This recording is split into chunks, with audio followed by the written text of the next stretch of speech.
Magandang gabi po. Dito ba nakatira yung makeup artist ate? Ay, oo, ako po yun.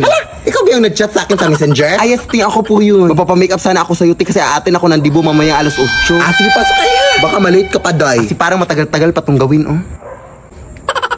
Sige, maupo ka lang dyan, iha. Wala ako ng mga makeup dun. Wait lang, te. Bangkay ho ba yan? Ay, oo nga pala. Nag-makeup din pala ako ng mga bangkay, iha. Doble kita na rin. Pwede ba yun? Nakot ako tumunto. Bakit ka natatakot? Mukhang bangkay ka naman din. Sige na, kukunin ko na yung makeup, iha. Baka malate ka pa.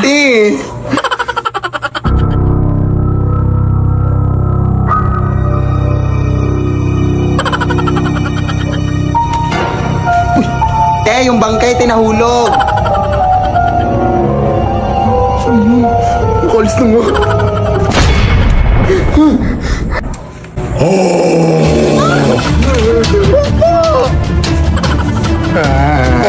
Pawa ka, kuya. Atin pa ako ng Dibo. Masarap pa naman ang mga pagkain doon. Tulong, ate.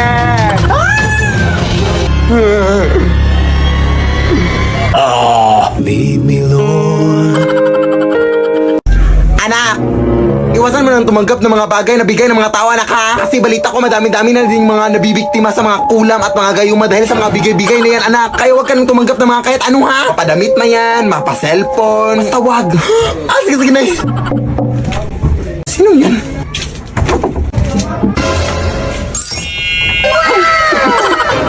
Uy, yung ninong Veronica mo, anak!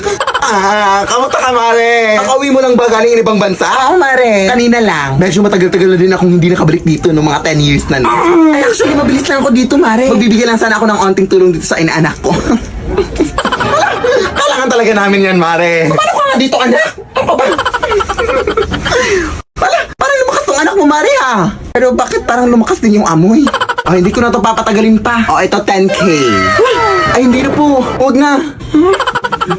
Sige. Eto, gagawin ko na lang 30K. Bingi ka ba? Sabi mo, wag na. Lumaking bastos din pala tong anak mo. Ikaw na lang bahala dito, Mario. Ikaw na lang magbayad sa mga gastusin niya. Hindi ka ba nakakaintindi? Huwag na nga! Punutin mo yung mga pera mo! Bubas ka na! Dami mong dada! Get out! Buti na palabas sa ating sininang, no? Kulanin pa tayo nun. Lead me, Lord. Basta ang alam ko na maganda ako at masaya na ako ngayon. Oo, ganyan dapat! Huwag mo siyang isipin! Pero mahal ko pa rin talaga siya, Day. Ano nga yan? Ano ba? Kanina ba kayo siya na? Ang ingay-ingay nyo! Hindi na kami makatulog dito, oh. Konting respeto naman! Ay, natutulog pala mga aswang, Day. Respeto? Hindi mo nga kami nirespeto? Hindi ka naman kayo binabastos, ah. Sa tingin mo sa amoy mong yan, hindi ka nakakabastos? Bahala na nga kayo dyan. Aswangin sana kayo. Kuya anak, sumunod ka lang sa lahat ng mga utos sa'yo. Alisin mo yung mga nag-iinuman doon. Sige na. Mga ate, sabi po ni nanay na huwag na dayan, dami mong dada. Buti patkunan mo na lang kami ng tubig doon sa inyo. Sige. Anak, ano yan? Nagpapakuha sila ng tubig na. Sumunod ka naman. Akala ko masundin lahat ng utos sa akin. Nakakalito naman to. Tulog na nga. Bobo talaga to. Diba? Kaya maniwala ka sa akin. Ano yan, day? Aswang, day.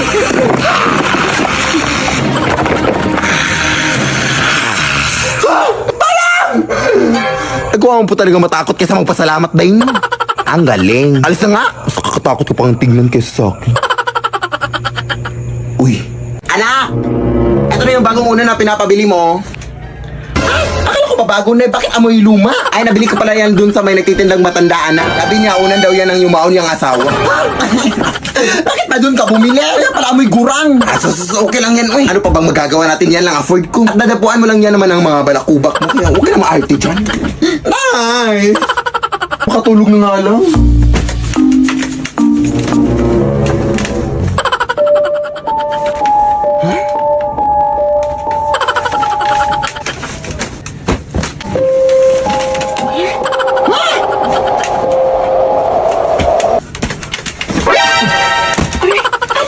Ayan!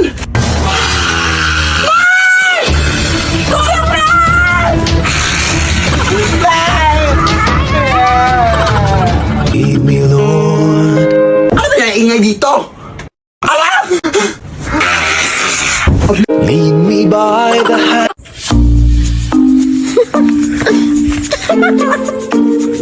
Anak, tulungan mo ako dito, be. Ang bigat-bigat nito. Kanina ka pa nakatutok na sa cellphone mo, ha? Wait lang, Nay. Nagbumudyo na ako dito, May nagmumudyo ba na kinikilig? Ano ba talaga, anak? Sino ba kasi yan? Ito yung naligo sa akin noong nakaraan, Nay. Ha? Manliligaw? Sa'yo?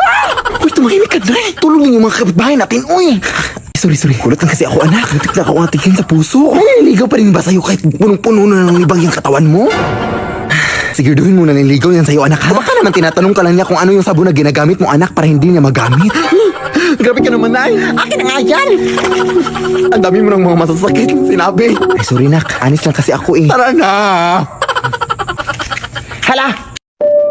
Bakit nakabukas yung gate natin, anak? Ha? Nasara ko naman yan.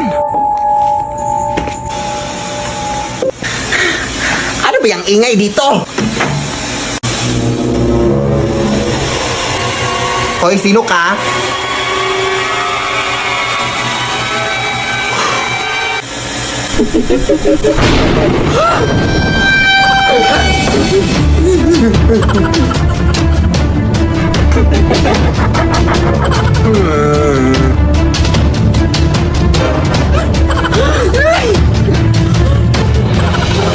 Ako yung nanay mo, anak.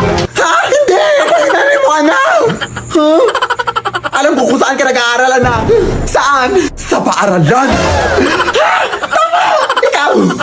Alam ko kung ano yung favorite color mo. Ano? Black kasi nangitim yung ingrown mo. Tama rin! Wait lang, nagugulan ako. Sige, sino yung nagbayad sa inyo ng utang kaya lang Esther kaninang umaga?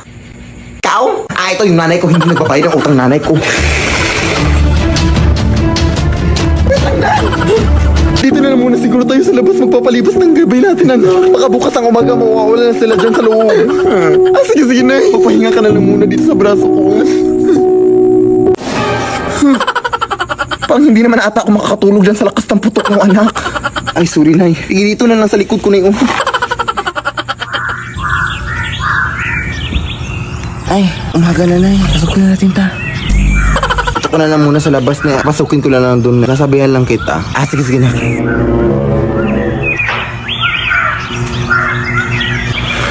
Nay! Wala na sila, Nay!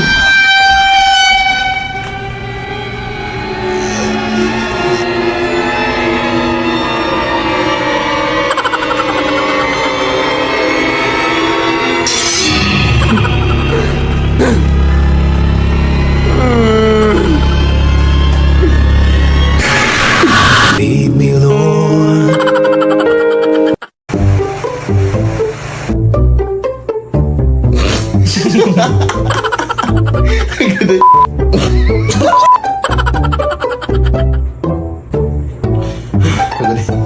Ate! Go.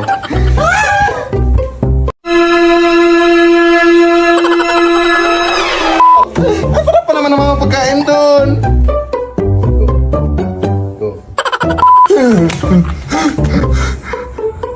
Nakalaro mo.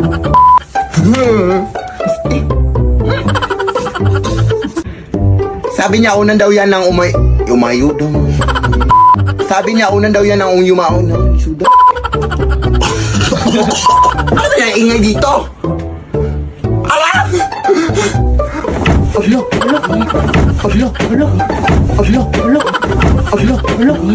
Ala!